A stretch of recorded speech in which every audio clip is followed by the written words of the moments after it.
நிஜமாதான் soap வித்தேன். நான் நேதாஜினால வந்து கேட்டுப்பேன். நேதாஜினால நான் வேலை செய்யாத பேக் கம்பெனி இல்லை. அந்த அளவுக்கு எல்லா பேக் கம்பெனி வேலை செஞ்சிருக்கேன். எல்லா பேக் கம்பெனி வேலை செஞ்சிருக்கேன். கற்பனை பொய்க்கு சொல்ல உண்மைக்கு சொல்றமா. வெறும் கல்விதான் மூலதனம்.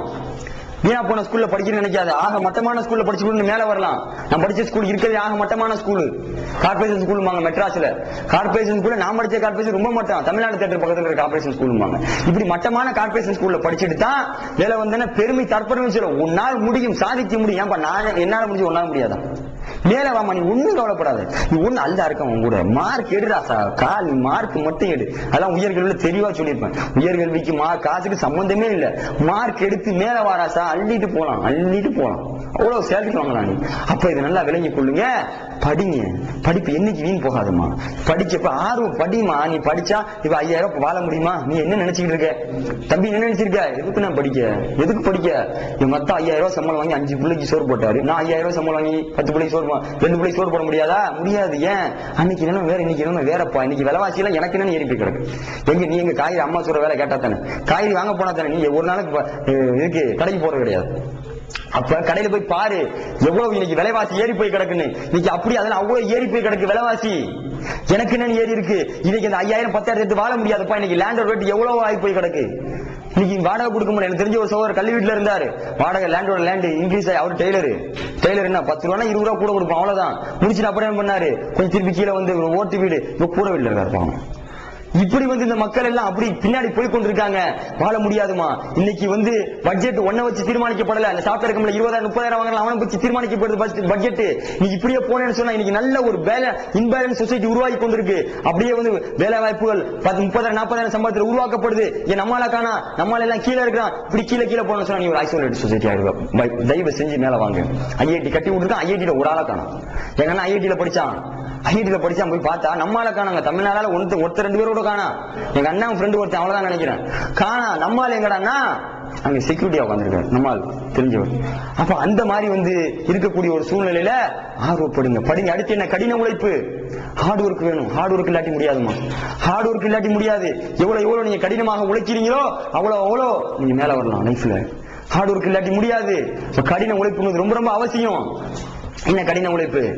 போய் படுறானா எடுத்து போய் படிப்பு. அந்த செம்ம ப்ராப்ளத்தை பார்த்தவன் எல்லாம் இந்த ப்ராப்ளம் போடுறதுக்கு கம்முனே இருக்கலாம் அப்படி நினைச்சிருவேன். ஏன் அவ்வளவு கஷ்டம் டஃப் போய் படிக்கவா? எப்படி படிக்க? பயப்படாத, படி. அதுக்கு அழகான மெத்தடாலஜி ஒண்ணு சொல்றேன் பார். முதல்ல நீ ஏன் படிக்க மாட்டேன்னு சொன்னா லீனியர் அண்ட் நான் லீனியர் ப்ராசஸ் இருக்கு. நல்லா புரிந்து கொள்ளுங்க. லீனியர் நான் லீனியர் ப்ராசஸ் ஒன்று இருக்கு. இது நல்லா தெரிஞ்சு நீ கண்டிப்பா என்ன பண்ணலாம், ஹார்ட் ஒர்க் பண்ணி படிக்கலாம். நல்லா சொல்ற கேட்டுக்க. இன்னைக்கு நீ ஒரு 2 செம்மு போடுற இல்ல, இந்த 2 செம்மு பார்த்த கஷ்டத்தை தூக்கி போட்டு போயிரு. நல்லா புரிஞ்சு. இது நீ நினைக்கிற இது ஒரு லீனியர் ப்ராசஸ் இல்ல, இது ஒரு நான் லீனியர் ப்ராசஸ். அப்படின்னா என்ன சொல்றேன் பாரு. அதாவது உங்களுக்கு இந்த வேற உதாரணத்தோட சொல்லிட்டு சொல்றேன். லீனியர்னா என்னன்னு சொன்னா, லீனியர் கிராஃப் பார்த்திருக்கியா? இந்த யூ போட்டிருப்ப 10ஆம் கிளாஸ்ல யூ போட்டிருக்கியா?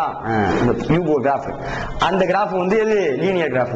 செமிலா கிராஃப் யாரா பார்த்திருக்கீங்களா? நம்மளால இன்ஜினியர் படிச்சிருக்கான். செமிலா கிராஃப் யாரா பார்த்திருக்கீங்களா? செமிலா கிராஃப்பாங்க. அது இங்க நம்பரிங் வேற இருக்கும். அது நான் லீனியர் கிராஃப், இது லீனியர் கிராஃப். நான் லீனியர்னு சொன்னா மொத்த ஒரு கிராஃப்ல 0ல இருந்து 10 லட்சம் வரை எழுதலாம். இதுல எழுதலாம் 1 2 3 5 10 எழுதலாம். எக்ஸ் ஆக்சிஸ், ஒய் ஆக்சிஸ்ல கொஞ்சம் கூட 15 18 அவ்வளவுதான் எழுதலாம். இவ்வளவுதான் எழுதலாம். இதுதான் லீனியர். நான் லீனியர்னா இப்ப நீ படிக்கிற இல்ல, இன்னைக்கு இருக்க கஷ்டம் நாளைக்கு இருக்காது. அதான் நான் லீனியர். நான் லீனியர் எப்படி தெரியுமா இருக்கும்? நம்பரிங் இதுல 1 2 3 இருக்கும். லீனியர்ல நான் லீனியர் எப்படி தெரியுமா இருக்கும்? 1 2 3 5 10 10க்கு அப்புறம் 11 வராது, 20 வரும். 20 30 40 50 100 100க்கு அப்புறம் 110 வராது, 200 வரும். அதை விடினா 5 சம்மு போடுறல, அதான்ப்பா கஷ்டம். 5 சம்மு 10 சம்மு போட்டேன்னு வச்சுக்க, அப்புறம் 11 சம்மு இல்ல, அந்த ஒரு சம்மு 10 சம்முக்கு அப்புறம் 20 சம்மு போடலாம். ஈஸி ஆயிடும். சொல்லுங்க, புரியுதா? இந்த கஷ்டம் நாளைக்கு இருக்காது. இப்ப 20 சம்மு 30 சம்மு போட்டியா, சம்மனா ப்ராப்ளம் போட்டியா, 100 சம்மு போட்டியா, அப்புறம் 200 சம்மு போடலாம். இப்படி ஆரம்பத்துல கஷ்டம், போக போக அப்படியே மல்டிபிள் ஆயிடும். இந்த நான் லாகர்தமிக் ப்ராசஸ் சொல்லுவாங்க, நான் லீனியர் ப்ராசஸ். லீனியாரிட்டி கிடையாது. 1க்கு அப்புறம் 2 2க்கு அப்புறம் 3 இல்ல, அப்படியே மேல போயிடும். அந்த மாதிரி ஸ்டார்டிங் தான் கஷ்டம். ஸ்டார்டிங் தான் கஷ்டம். உதாரணம் வேங்க மாதிரி சொல்றேன் பாரு. நீ சிகரெட் பிடிக்கிறான்னு வச்சுக்க, அவனை விடுப்பா, சிகரெட் பிடிக்கிறது விடுப்பானா, இன்னைக்கு அப்படியே நல்லா காண்டி விடுறேன் இப்படின்னு விட்டா அவன் பூரா அன்னைக்கு அவ்வளவுதான். ஒரு நாள் பூரா வேலைக்கு போக முடியாது, ஒரு நாள் பூரா எங்கேயும் போக முடியாது, அப்படியே கிடப்பான். ஒண்ணும் பண்ண முடியாம கிடப்பான். அப்ப என்ன பண்ணுவான்? அம்மாடி எல்லாம் என் பிள்ளைக்கு சோறு போடணும், பண்டாடி சோறு போடணும். அப்ப என்ன பண்ணணும்? அப்ப நான் சிகரெட் பிடிச்சாதான் என் வேலை ஓடு. அடுத்த நாள் சிகரெட் பிடிக்க ஆரம்பிச்சிருவான். அடுத்த நாள் சிகரெட் பிடிக்க ஆரம்பிச்சிருவான். ஆனா ஒரு நல்ல விஷயம் புரிஞ்சுங்க, சிகரெட் பிடிக்காம இருக்கீங்கல்ல, இன்னைக்கு இருக்க நாளைக்கு இருக்காது, கொஞ்சம் குறைக்கும். நாளைக்கு இன்னும் கொஞ்சம் குறையும். இப்படியே ஒரு வாரத்தை கடத்துங்களேன், பல்ல கடிச்சு கடத்துங்களேன், அடுத்த ஒரு வாரம் ரொம்ப ஈஸியா போயிடும். இப்படியே ஒரு மாசத்தை கடத்துங்க, அடுத்த 10 மாசம் ஈஸியா போயிடும். இந்த ஒரு மாசத்துக்கு கஷ்டம் தான் 10 மாசத்துக்கு சேர்த்து இருக்கும். ஒரு மாசம் என்ன கஷ்டப்பட்டீங்களோ இந்த ஒரு மாசம் கஷ்டம் தான் 10 மாசத்தை கடக்கிறதுக்கு இருக்கும். அவ்வளவுதான். இப்படி ஒரு வருஷத்தை கடந்துட்டீங்கன்னா வச்சுங்களேன், ஒரு வருஷம் ஒரு 100 நாளா கடந்துட்டா முடிஞ்சு போச்சு. அடுத்து ஹியூமன் சைக்காலஜி வந்துடும். என்ன அடுத்து என்ன சிகரெட் பிடிக்க மாட்டேன், 100 நாளா சிகரெட் பிடிக்கல, இப்படி ரெக்கார்டு பிரேக் ஆயிடும்ல. அப்படி படி ராசா, படி. இன்னைக்கு இருக்க கஷ்டம் நாளைக்கு இல்ல, கொஞ்சம் குறையும். இன்னும் கொஞ்சம் படி, கஷ்டம் தான், படி படி. இன்னைக்கு இருக்க நாளைக்கு இருக்க கஷ்டம் அது கொஞ்சம் குறையும், அப்புறம் கொஞ்சம் குறையும், குறைஞ்சு இது உனக்கு ஒரு ஹேபிட் ஆயிரும். காலையில சின்ன பல்லு வளர்க்குறியா, ஹேபிட் ஆயிரும். கஷ்டம் எல்லா கஷ்டம் தான் ராசா, எல்லா கஷ்டம் தான். எனக்கு சின்ன பிள்ளையில சட்டை போடுறது கூட கஷ்டம் தான். சின்ன பிள்ளையில சட்டை போடுறது கூட கஷ்டம் தான். எங்க அம்மா தான் எனக்கு போட்டு விடுவாங்க. எனக்கு சட்டை போடுறது கஷ்டங்கிறதுனால சட்டை போடுற வேலை கஷ்டமா இல்ல. எனக்கு பருப்பு குழம்பு வைக்க தெரியாது, சாம்பார் வைக்க தெரியாது. எனக்கு சாம்பார் வைக்க தெரியாதுங்கிறதுக்காக சாம்பார் வைக்கிறது கஷ்டமா இல்ல. பழகுனா வரும், ட்ரை பண்ணீங்கன்னா வரும். அப்ப நல்லா புரிந்து கொள்ளுங்க. இப்படி ஹார்ட் ஒர்க் பண்ணுங்க, நல்லா விரைஞ்சு கொள்ளுங்க, படிங்க, ஸ்டார்ட் பண்ணுங்க. ஏன் கண்டதுக்கெல்லாம் போறீங்க? 50 மார்க் எடுக்கிறியா, அடுத்து எப்படி 60 மார்க் எடுக்கிறதுன்னு யோசி. 60 மார்க் எடுக்கிறியா, அடுத்து 70 மார்க் எடுக்கிறதுன்னு யோசி. 70, 80, 90, 100 அப்படியே 8th ஸ்டாண்டர்ட் 9th ஸ்டாண்டர்ட் அப்படியே வா வா, மேல மேல மேல அடுத்துப்படி கொஞ்சம் வாராசா, கொஞ்சம் அப்படியே மேல வா. +2 வரைக்கும் வா. விளையாடாத. விளையாடுறதுன்னா அண்ணா யூனிவர்சிட்டி கிரவுண்ட்ல வந்து கிரிக்கெட் விளையாடு. நீ ஏன் தண்டமா விளையாடுற? ஸ்டேட்ல விளையாடு, சென்ட்ரல் லெவல்ல விளையாடு, கப்பு வாங்கு, சூப்பர் மட்டெல்லாம் வாங்கி வச்சிருக்கான். அந்த அண்ணா யூனிவர்சிட்டி யூஸ் பண்ணி, மூளை யூஸ் பண்ணி உள்ள போயிட்டு அங்க போய் கிரிக்கெட் விளையாடு. ஐஐடியில போய் கிரிக்கெட், பெரிய கிரவுண்ட் தெரியுமா, சச்சின் டெண்டுல்கர் ஐஐடி கிரவுண்ட்ல தான் கிரிக்கெட் விளையாடுவார். அங்க போய் விளையாடுறாரா, அங்க போய் விளையாடு. படி 40 மார்க் 70 மார்க் அப்படி உட்காந்து படி, ஈஸியா சாதிக்கலாம். ஒரு மேட்டரே கிடையாது. பொய் அதெல்லாம் இந்த வீணா போன ஸ்கூல்ல படிச்சா மார்க் போட மாட்டான், அதான் பொய். நான் கார்பரேட் ஸ்கூல்ல தான் படிச்சேன். பெருமை திருப்பி சொல்றேன், உனக்கு விளங்குனதுக்காக சொல்றேன், ஒரு எக்ஸாம்பிளுக்காக சொல்றேன், சரியா? நான் பிசிக்ஸ்ல 192, மேக்ஸ்ல 195, 200க்கு, கெமிஸ்ட்ரில 187. இவனு பெரிய மார்க் இல்ல, இவ்வளவு கூட எடுக்கணும், அதான் ஆசை. எதுக்கு சொல்றேன்னு சொன்னா, கார்பரேட் ஸ்கூல், டப்பா ஸ்கூல், இந்த ஸ்கூல்ல படிச்சு இவ்வளவு மார்க் உன்னால எடுக்க முடியும், அதுக்காக சொல்றேன்.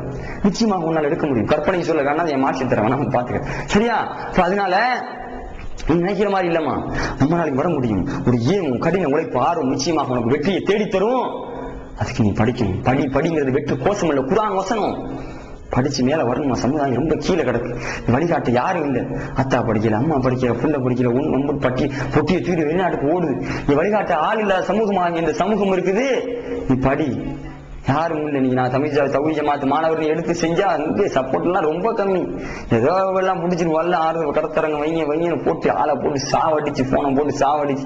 ஏன் இன்னைக்கு நான் வேணான்னு சொன்னா அதுல எல்லாரும் ரொம்ப சந்தோஷம் விட்டுருவாங்க, போட்டு எல்லாரையும் சாகடிச்சு இந்த ஒவ்வொரு கருத்தங்கள் நடத்த வேண்டியதா இருக்கு. ஏன் எனக்கு கிடைச்சது உனக்கு கிடைக்கணும்ப்பா, வேற ஒண்ணும் இல்ல தம்பி.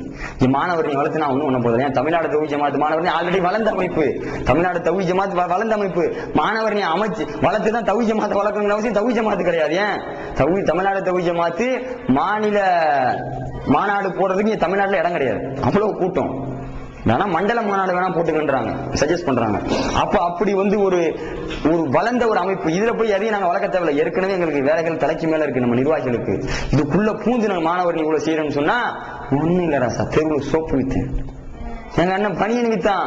இன்னைக்கு நாங்க எங்களுக்கு வழிகாட்டுதல் கிடைச்சிச்சு, மேல வந்துட்டோம். என்னைய மாதிரி உன்ன எத்தனை பேர் தெருவில் சோப்பு வித்துக்கிட்டே இருப்பான்.